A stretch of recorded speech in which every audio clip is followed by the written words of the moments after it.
जैसे ही अप्रैल का महीना शुरू हुआ है तो लोगों में उत्साह देखने को मिला है क्योंकि फाइनली इलेक्शंस का मंथ आ चुका है। जैसा कि आपको मालूम होगा कि 19 अप्रैल से पूरे देश में वोट्स देने की प्रक्रिया शुरू हो जाएगी और फिर 4 जून को ये भी पता चल जाएगा कि आखिरकार देश की जनता ने किसे नेक्स्ट 5 सालों के लिए देश को संभालने की जिम्मेदारी सौंपी है। जहां एक ओर ये सब हो रहा है, वहीं दूसरी ओर 1 अप्रैल दिल्ली कोर्ट्स और दिल्ली जनता के लिए भी काफी इम्पोर्टेंट डे है क्योंकि ईडी द्वारा केजरीवाल की रिमांड आज जाकर खत्म होने वाली है और बिना देरी किए ईडी ने सीधे दिल्ली रूस एवेन्यू कोर्ट का रुख किया है ताकि वे केजरीवाल की कस्टडी को एक्सटेंड करवा सके, जहां एक बार फिर से अरविंद केजरीवाल ने सुर्खियां बटोरी है। जैसा कि आपको ध्यान भी होगा कि पिछले हियरिंग में ईडी ने अरविंद केजरीवाल की रिमांड की मांग इसलिए भी की थी क्योंकि एएसजी एसवी राजू ने बताया कि केजरीवाल ईडी को कोऑपरेट नहीं कर रहे हैं और यहाँ तक कि अपने आईफोन का पासवर्ड भी नहीं बता रहे हैं। सूत्रों की अगर माने तो दिल्ली सीएम अरविंद केजरीवाल ने ईडी के साथ अपने फोन का पासवर्ड इसलिए नहीं शेयर किया है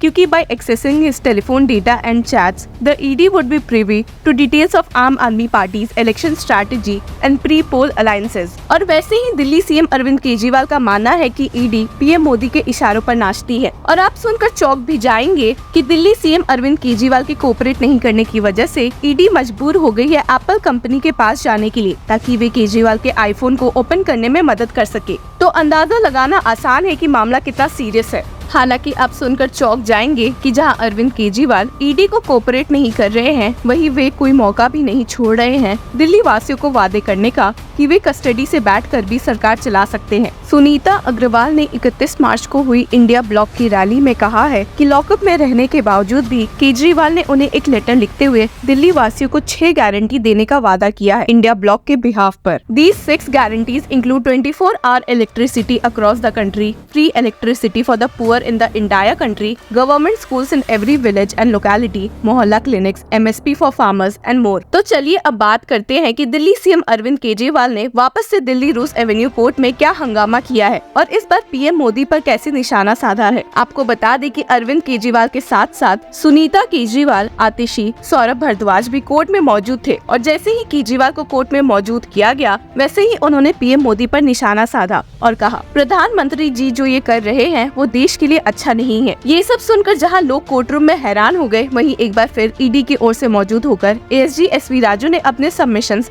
जस्टिस कावेरी बवेजा को सुनाते हुए लोगों को अलग शॉक में डाल दिया है जब उन्होंने केजरीवाल को जेल में बंद रखने को कहा। जी हाँ, आपने सही सुना। ASG SV Raju stated, we are not asking for further remand, we are asking for judicial custody subject to the right of asking for further custody as per Supreme Court judgment in Senthil Balaji case. आसान शब्दों में अगर आपको समझाए तो remand और judicial custody में difference ये है कि रिमांड के दौरान एक अक्यूज्ड लॉकअप में बंद रहता है उस पुलिस स्टेशन या इन्वेस्टिगेशन एजेंसी का जिसने रिमांड की मांग की थी, और जुडिशियल कस्टडी में अब अक्यूज्ड को मजिस्ट्रेट या कोर्ट के जेल में शिफ्ट किया जाएगा। यहाँ केजरीवाल के केस ने एक सीरियस शिफ्ट ले लिया है जहां अब वे लॉकअप से जेल में जाएंगे। इसके पीछे का रीजन एएसजी एसवी राजू ने अरविंद केजरीवाल को टारगेट करते हुए और उन्हें खूब फटकारते हुए कोर्ट को दिया कि Arvind Kejriwal's conduct has been totally non-cooperative and he has tried to mislead the interrogation. He said, Vijay Nair does not report to me but to Atishi. Kejriwal is not sharing the password for his phone। इस point पर justice Kaveri Baweja ने ASG SV Raju से सवाल करते हुए पूछ लिया, How far are these arguments relevant to the application for judicial custody? जिसके जवाब में एएसजी एसवी राजू ने कहा, We reserve the right to seek his ED custody at a later stage. और ये सब सबमिशन सुनने के बाद जस्टिस कावेरी बवेजा ने केजरीवाल की जुडिशियल कस्टडी के ऑर्डर्स 15 अप्रैल तक के लिए दे दिए हैं। जी हाँ, आपने सही सुना। अब आप अंदाजा लगाइए कि ये खबर आम आदमी पार्टी के लिए कितनी ही बुरी साबित होगी जब 19 अप्रैल से वोटिंग प्रोसेस ही शुरू होने वाले हैं। आपको बता दें कि ईडी का मेन आर्गुमेंट यही था कि केजरीवाल उन्हें फोन खोलने में मदद नहीं कर रहे हैं जो ईडी ने रेड के दौरान जब्त किया था, और इसके बारे में ही एएसजी एसवी राजू ने हियरिंग के दौरान कहा भी है, Kejriwal has not disclosed the password of the mobile phone recovered from him. If it does not cooperate we will have to open it technically, therefore we need further remand. He is not cooperating, he is not answering the questions directly. आपको बता दें कि 21 मार्च को जब Kejriwal arrest हुए थे तो around ₹70,000 was found and left untouched in his residence. The Central Probe Agency does not have any recovered electronic evidence against Kejriwal in the form of his personal computers or desktops, but 4 mobile phones, including his, were confiscated. अगर सूत्रों की माने तो केजरीवाल ने ED को बताया है कि this phone has been with him for about a year and that the device he was using when the liquor policy was being drafted in 2020-21 was no longer with him. इसी बारे में आम आदमी party water minister आतिशी ने कहा भी है कि ईडी को 1 साल पुराने फोन से क्या ही जानकारी मिलेगी जब वो phone Delhi excise policy scam के दौरान मौजूद ही नहीं था। ऐसा क्या है अरविंद केजरीवाल जी के फोन में जो आज ईडी जानना चाह रही है? क्योंकि ये किसी जांच से तो जुड़ा नहीं हो सकता, ये एक्साइज पॉलिसी के फॉर्मुलेशन से तो जुड़ा नहीं हो सकता। कुछ महीने पुराने फोन में अरविंद केजरीवाल के क्या मिलेगा? कुछ महीने पुराने फोन में लोकसभा चुनाव लड़ने की स्ट्रैटेजी मिलेगी। कुछ महीने पुराने फोन में अरविंद केजरीवाल की इंडिया अलायंस के बाकी सब लीडर्स के साथ क्या बातचीत चल रही है वो मिलेगी। अरविंद केजरीवाल के फोन में कॉन्स्टिट्यूएंसी बाय कॉन्स्टिट्यूएंसी आम आदमी पार्टी जिन 23 सीटों पे चुनाव लड़ रही है उसका सर्वे मिलेगा। आम आदमी पार्टी जिन सीटों पे चुनाव लड़ रही है उसका पूरा कैंपेन प्लान मिलेगा। आने वाले लोकसभा चुनाव में आम आदमी पार्टी का क्या कम्युनिकेशन ऑन मीडिया और सोशल मीडिया प्लान है ये मिलेगा।